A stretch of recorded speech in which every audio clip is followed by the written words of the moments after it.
Bienvenidos muchachos a las clases de Fundamentos para Laboratorio de Mecánica de Sólidos. Estos videos sirven de refuerzo para prepararlos para los laboratorios y además de utilidad práctica que lo pueden utilizar en la vida real de los conocimientos aprendidos en este laboratorio. Al final de cada video deberán contestar un prelaboratorio al final de la página en la cual están observando este video. Este prelaboratorio tiene un puntaje de 30% sobre la nota del laboratorio. Estará abierto hasta el sábado 17 de diciembre. Les deseo mucho éxito.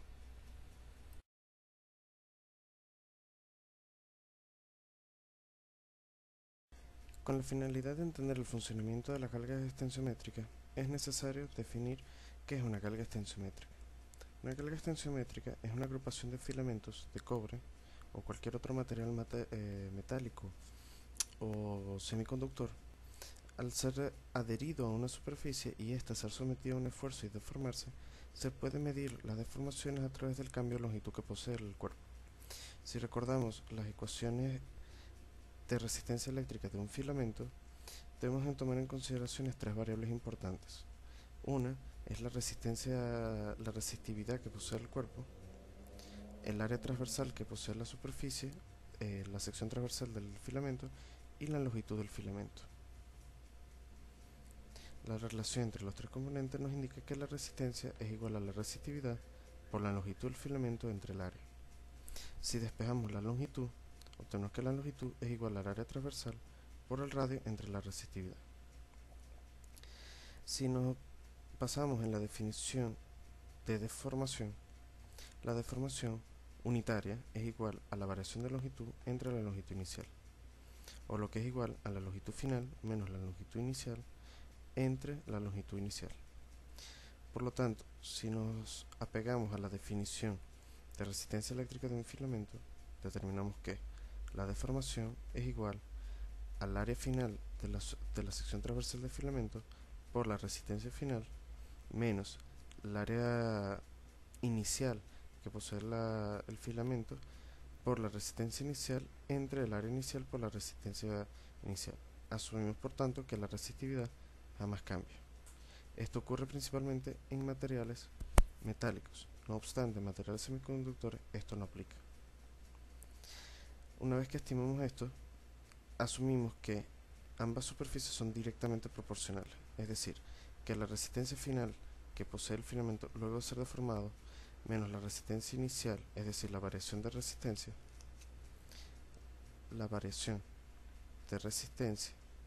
entre la resistencia inicial es directamente proporcional a la deformación.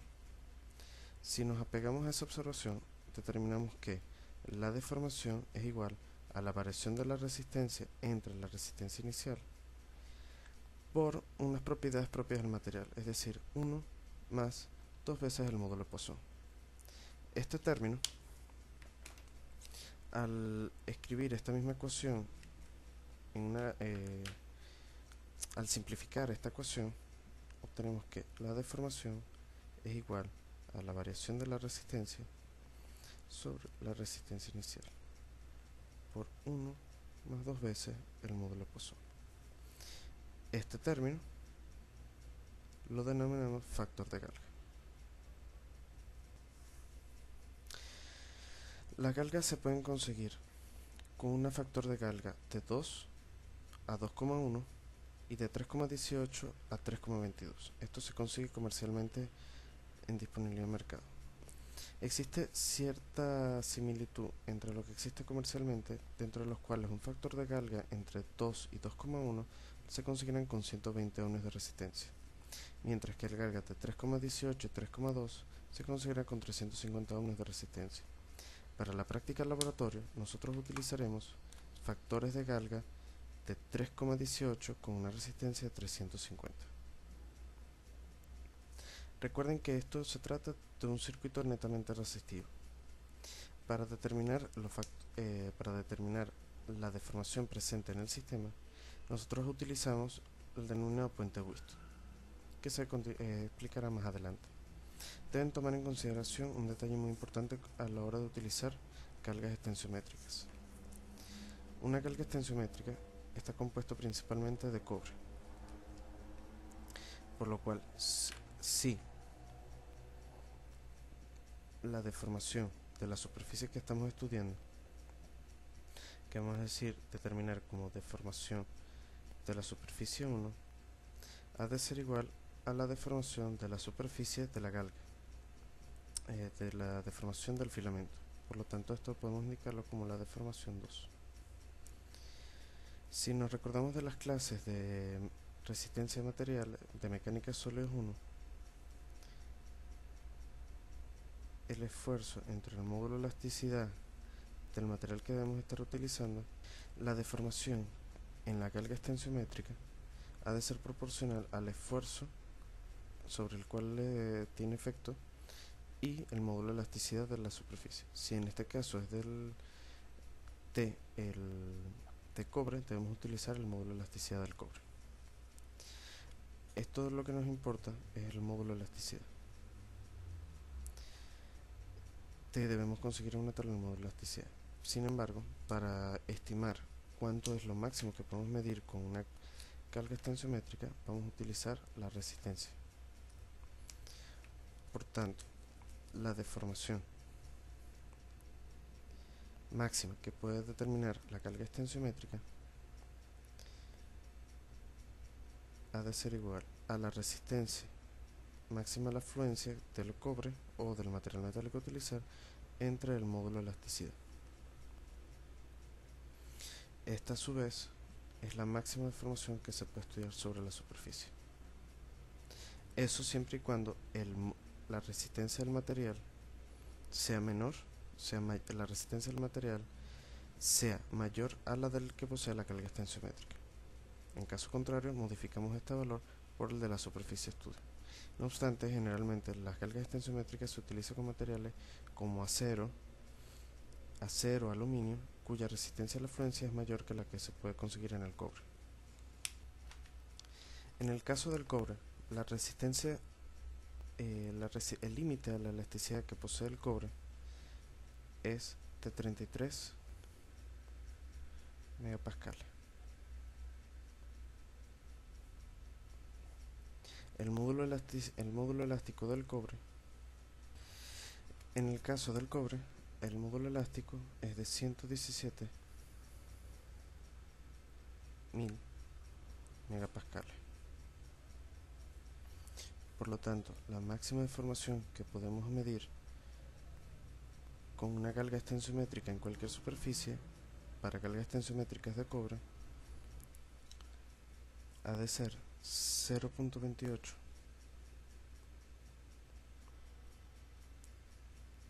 20 por 10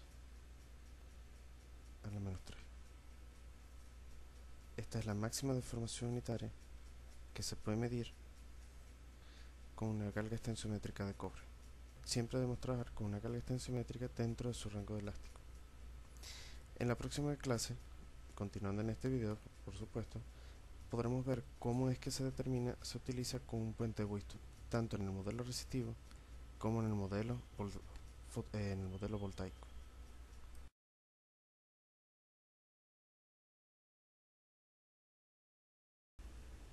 El puente de Whiston es una herramienta altamente utilizada para la medición de cargas extensiométricas.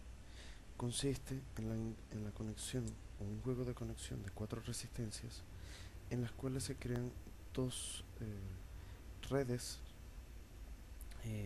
como lo vieron en las clases de red de Kirchhoff, donde las cuales Rx, que tenemos identificado acá, es nuestra resistencia desconocida, mientras que Rc, Rb y Ra son resistencias conocidas. Si el voltaje entre estos dos puntos es igual a 0, quiere decir que existe proporcionalidad entre la resistencia Rx y Rc, lo mismo que para Ra y Rb. Para utilizar el puente de Whiston existen dos modelos. Existe el método resistivo y el método voltaico. El método resistivo nos indica que el voltaje que debe estar, la corriente que debe circular por entre estos dos puntos debe ser igual a 0. Por lo tanto, Rx y Rdc deben ser proporcionales a Ra de Rb, cumpliendo la proporcionalidad entre Rxc entre Rc es igual a Ra entre Rb. Este método resistivo es muy útil debido a su alta precisión, sin embargo, solamente permite realizarse en pruebas estáticas. No obstante, cuando se decide realizar pruebas dinámicas, existe otro método llamado el método voltaico. Considerando RC una resistencia fija y no variable, Rx la única resistencia que se está modificando, el voltaje que circula en el puente Wheatstone va a variar a medida que se ocurren deformaciones en Rx. Estos voltajes pueden ser registrados en cualquier PIC o procesador de adquisición de datos. Esto es lo que se le llama método voltaico. El método voltaico sigue bajo una simple norma. El voltaje de salida ha de ser igual al voltaje de entrada por la resistencia desconocida más la sumatoria de la resistencia Rx y RDC, es decir, la resistencia conocida más una resistencia conocida del otro lado del puente, más las resistencias que son constantes RdB más RdB más RdA. Hay un problema con el método voltaico, el cual es que es menos preciso que el método resistivo. Si graficamos esta función en función de la deformación,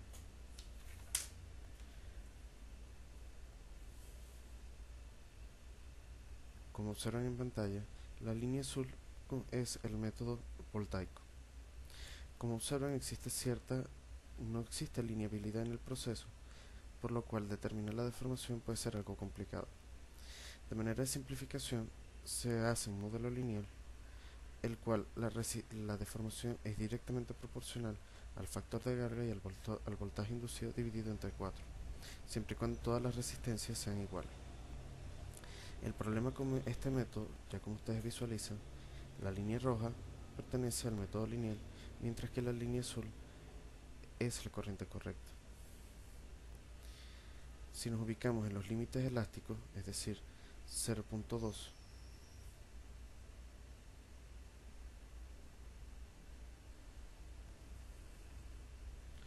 observamos que la diferencia es cercana a la de un voltio. Específicamente, es total a 3/4 de voltio. Este error es altamente importante, aunque sin embargo se suelen utilizar medidas por debajo de la mitad de este límite. Esto debe ser considerado a la hora de realizar pruebas dinámicas con cargas tensiométricas. Para la práctica que vamos a realizar en el laboratorio se va a utilizar el método resistivo. Por lo tanto, el voltímetro que se ubica en el centro es reemplazado por un galvanómetro. Por lo tanto, no se tiene que preocupar por la precisión de los resultados, ya que estos serán lo suficientemente precisos para realizar la práctica.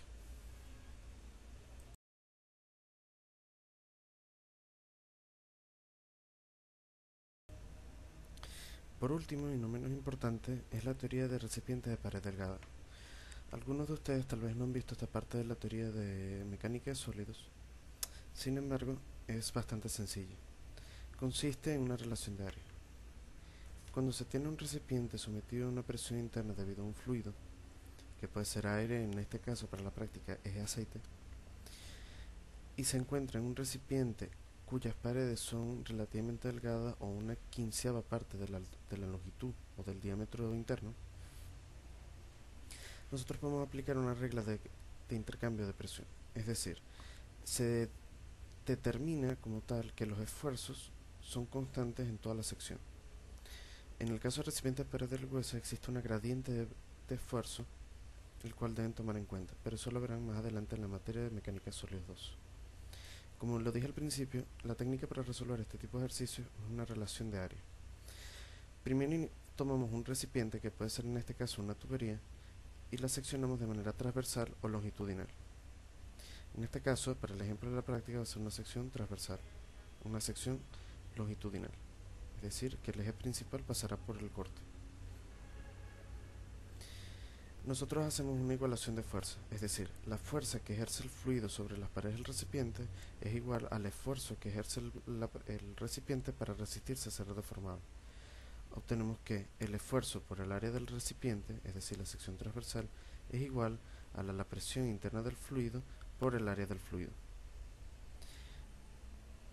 Si despejamos, obtenemos que el esfuerzo es igual a la presión por el área del fluido entre el área del recipiente. Para el caso de la práctica vamos a utilizar una tubería, la cual se permite que se estire libremente en la sección longitudinal, pero está restringida el fluido no se puede estirar de manera transversal, es decir que vamos a medir los esfuerzos, las deformaciones en la sección transversal. Por lo tanto, la carga extensiométrica va a estar ubicada de esta manera. Por ello, el área del fluido es igual al diámetro por la longitud, mientras que el área de la sección transversal del recipiente es 2 veces el espesor por la longitud. En base a esto, si despejamos, obtenemos que los esfuerzos son igual a la presión por el diámetro entre 2 veces el espesor. Esta técnica la pueden utilizar con cualquier tipo de recipiente, ya sea esférico, un codo o una simple tubería. Traten siempre de hacer el cálculo por una sección simétrica, ya que de esa manera, al tomar la otra sección, es decir, una sección transversal, podrán hacer los cálculos correctamente por los esfuerzos principales. En caso contrario, los resultados que pueden obtener pueden no ser los esfuerzos principales y es posible que requieran otros cálculos como el círculo de Moore.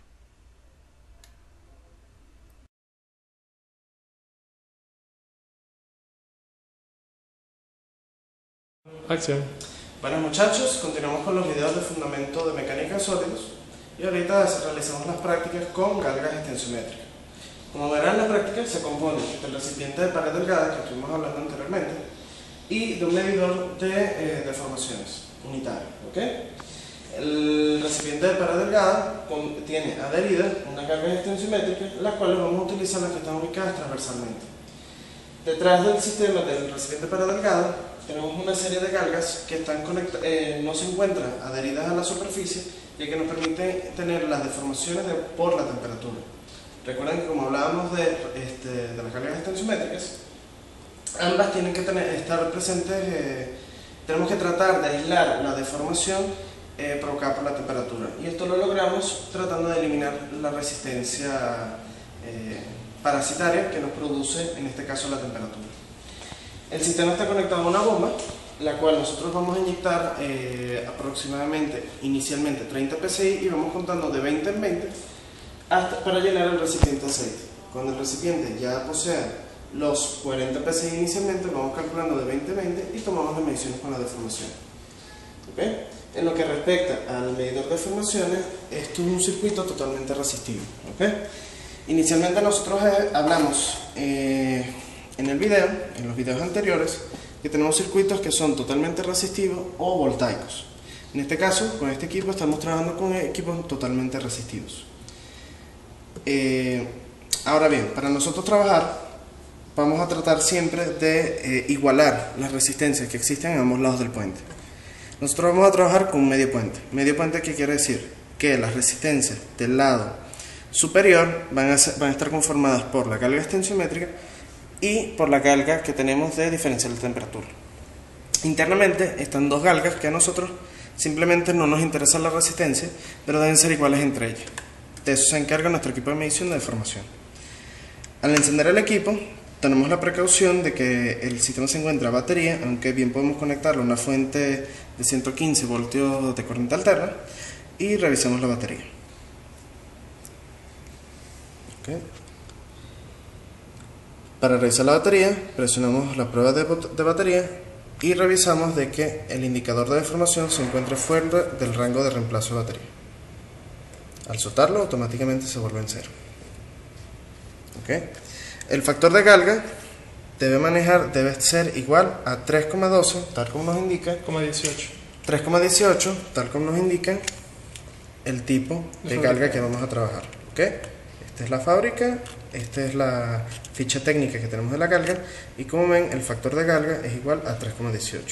Por supuesto, siempre existe una diferencia, un cierto grado de error que tenemos aquí presente.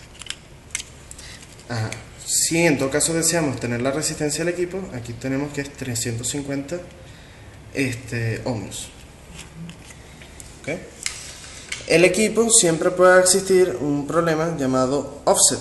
Offset quiere decir que el equipo no tiene precisamente la misma el voltaje, precisamente la resistencia que presenta entre los dos puentes, pueden haber ciertas diferencias. Para eso lo balanceamos el sistema. Supongamos que existe un offset muy alto y nosotros podemos ajustar balancear el sistema. Entonces, en el caso si existiera un offset de 30 micro deformación. Recordemos que la deformación es una medida, la deformación unitaria es una medición totalmente adimensional. ¿Ok? Ajustamos el sistema para que esté en 0.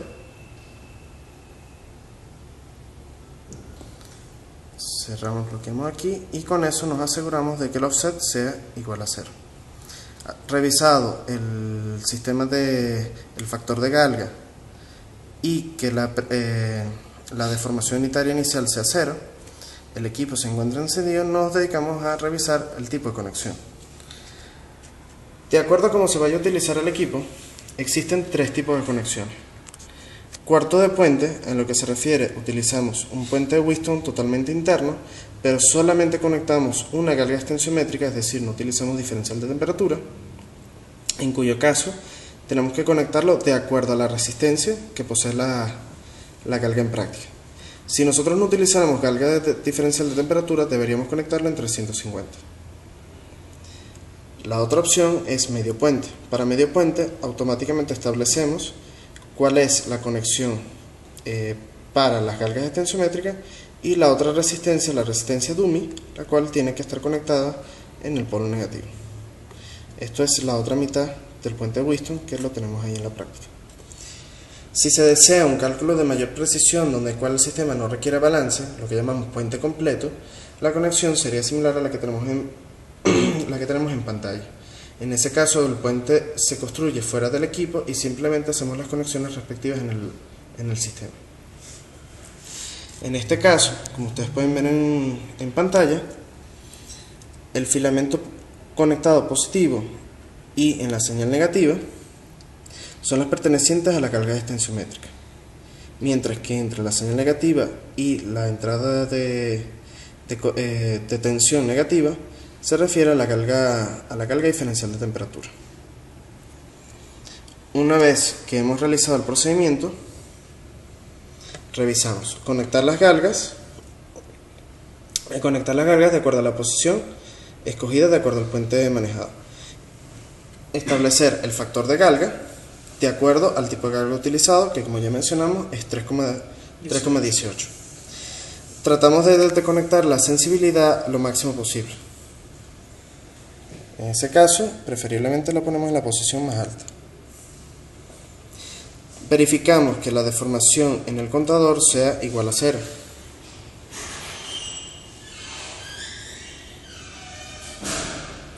Después se carga el sistema, en ese caso procederemos a inyectar la presión y luego seguimos continuando la práctica, tratando siempre de hacer la revisión de la compensación.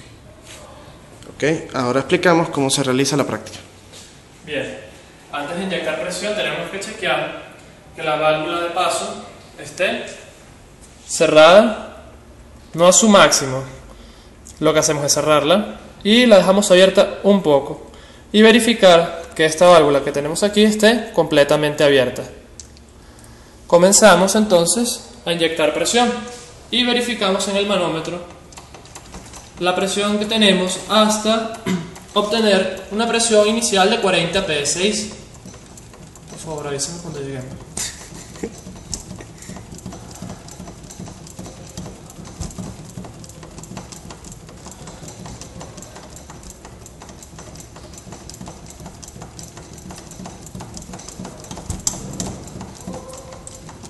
¿Será que cortamos esto?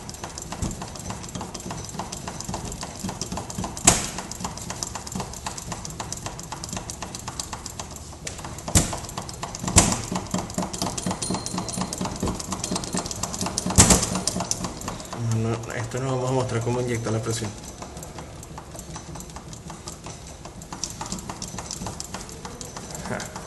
Allá vamos a llegar.